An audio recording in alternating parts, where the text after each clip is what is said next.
السلام عليكم. أتمنى أن تكونوا بخير وعلى خير. إذا نواصل سلسلة من تمارين تتعلق بفصل الميكانيك. إذا لدينا تمرين يتعلق بطبيعة الحركة la nature du mouvement et la vitesse moyenne السرعة المتوسطة. إذا أقرأ عليكم التمرين.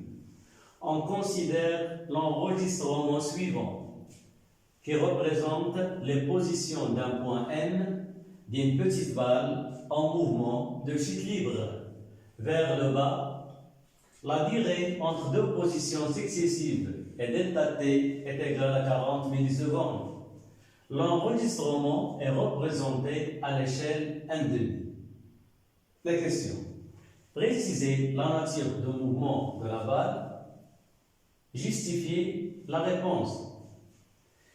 Deuxièmement, calculer en mètres par seconde puis en kilomètres par heure la vitesse moyenne de la balle entre les positions N1 et N2, les positions N3 et N4.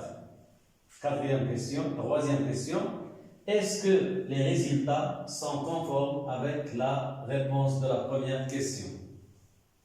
Alors ça, c'est un exercice d'une série d'exercices. J'explique. On a une balle, une petite balle. Cette petite balle-là, on va la laisser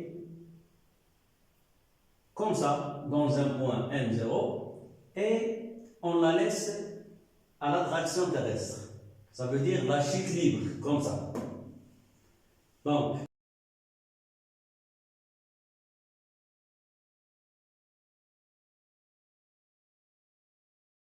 la balle, lorsque je la lâche, sans exercer une action mécanique sur elle, qui va l'aider à descendre en bas, donc il reste à l'action de la Terre, comme ça.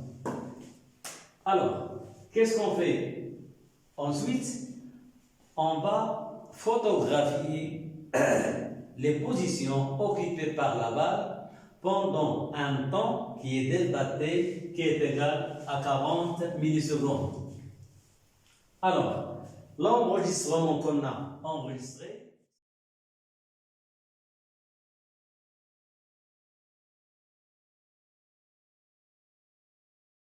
c'est celui-là. Alors, la première position M0, après 40 millisecondes, il devient M1. 40 millisecondes, il va vers M2. 40 millisecondes, M3. Et 40 millisecondes, M4. Donc, ça, c'est l'enregistrement sur le tableau. L'enregistrement donné sur la feuille d'exercice, c'est comme ça. Donc, un petit carreau de la feuille du papier millimétré, un petit carreau, c'est 0,5 cm. Deux carreaux, c'est 1 cm, et ainsi de suite. Donc,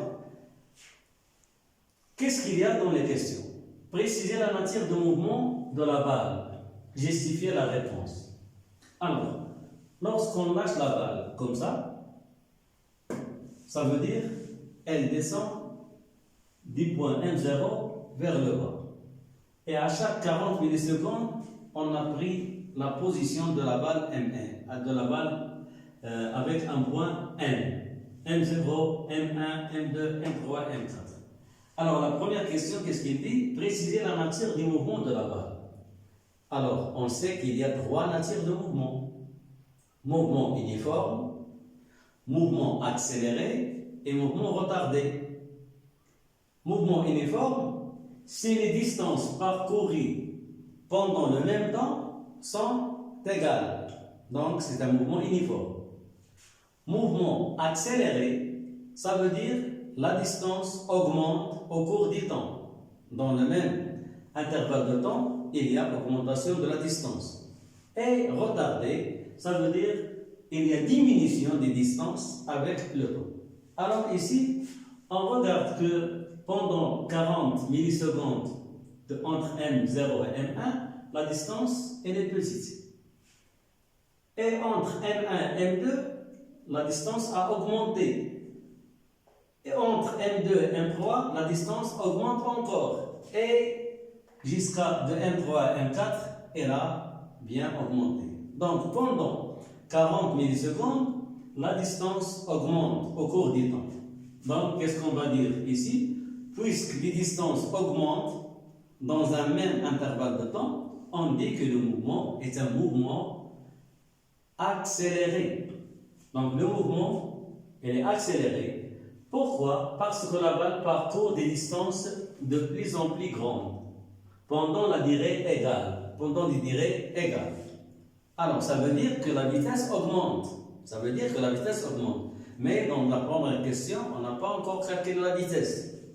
On a dit que c'est un mouvement accéléré suivant les distances parcourues. D'accord? Alors, la deuxième question, qu'est-ce qu'il dit? Calculer en mètres par seconde, puis en kilomètres par heure, la vitesse moyenne de la balle entre les positions M1 et M2. Alors, la position M1 et M2. On n'a pas donné la valeur des distances dans cet exercice-là. Alors, quelle est la valeur de la distance entre M0 et M1 ou bien M1 et M2 et ainsi de suite? Alors, on a ici l'échelle 1,5. Que veut dire l'échelle 1,5? Ça veut dire 1 cm dans la feuille de l'exercice représente 2 cm réels. 2 cm réels. Donc, la feuille d'exercice, c'est celle-ci. Moi, j'ai représenté au tableau avec une autre échelle.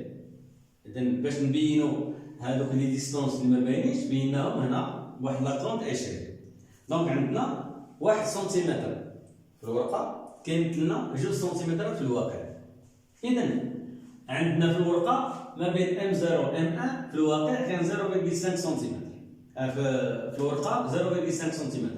اذا الواقع هو 1 سنتيمتر. غنضرب 0.5 فوا 2 1 سنتيمتر.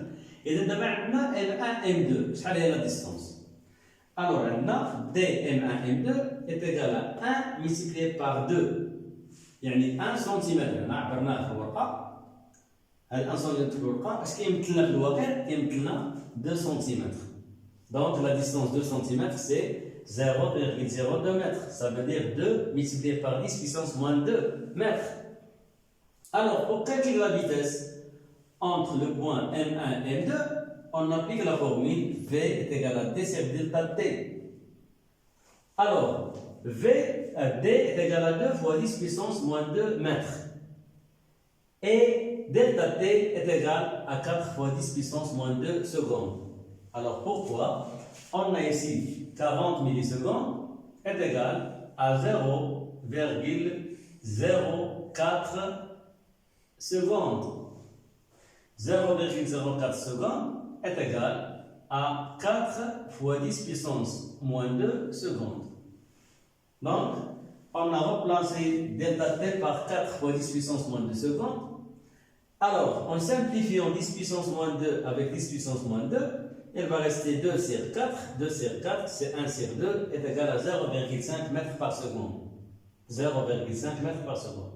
Alors, pour la convertir en kilomètres par heure, comme on a dit, on va la multiplier avec 3,6. 0,5 multiplié par 3,6 km par heure. Donc, il donne 1,8 km par heure. Donc, la balle a une vitesse de 0,5 mètres par seconde entre M1 et M2, qui est égal à 1,8 km par heure, toujours entre M1 et M2. Alors, on va calculer la vitesse moyenne entre le point M3 et M4. M3 et M4. Alors, dans la feuille, on mesure 4,5 cm. Et donc, en réalité, on va la multiplier par 2. Donc, c'est 9 cm. Donc, D M3 M4 est égal à 4,5 multiplié par 2 cm, qui est égal à 9 cm, qui est égal, ça veut dire 9 fois 10 puissance moins 2 mètres. Et la vitesse moyenne, V est égal à D sur delta T. Donc, on a 9 fois 10 puissance moins 2 mètres, divisé par 4 fois 10 puissance moins 2 secondes, qui est égal à 2,25 mètres par seconde, qui est égal à 2,25 multiplié par 3,6 km par heure, qui est égal à 8,1 km par heure. Alors, qu'est-ce qu'on constate? On constate que la vitesse a augmenté entre M1 et M2, 0,5 mètres par seconde. Par contre, entre M3 et M4, 2,25 mètres par seconde. Donc, il y a un mouvement accéléré. Alors, la troisième question, qu'est-ce qu'il dit? Est-ce que le résultat, ou bien est-ce que les résultats sont conformes avec la réponse de la première question? Alors, la première question, on a dit que le mouvement est accéléré, car la balle parcourt des distances de plus en plus grandes dans un même intervalle de temps, delta t. C'est pour cette raison-là que j'ai écrit ici, V augmente. Lorsque les distances augmentent, ça veut dire que la vitesse, elle augmente au cours du temps. Donc, dans ce problème-là, on a un enregistrement. Et dans l'enregistrement, toujours, on regarde l'échelle. Si on vous donne, ou bien on vous dit que l'échelle est réelle, ça veut dire on mesure à l'aide d'une règle de décimètre la longueur qu'on trouve dans le schéma, c'est la distance réelle. Mais si on donne une échelle, alors on doit respecter l'échelle. Donc 1 cm dans l'échelle, dans la feuille, veut dire 2 cm dans la réalité. Ou bien un petit carreau dans la feuille, elle représente 2 carreaux dans la réalité. Et ce papier millimétré, alors elle donne la valeur en centimètres. C'est pour cette raison-là que l'enregistrement toujours, on le donne comme ça. Et j'espère que vous avez bien compris la réponse de ce type d'exercice. Donc, bon courage.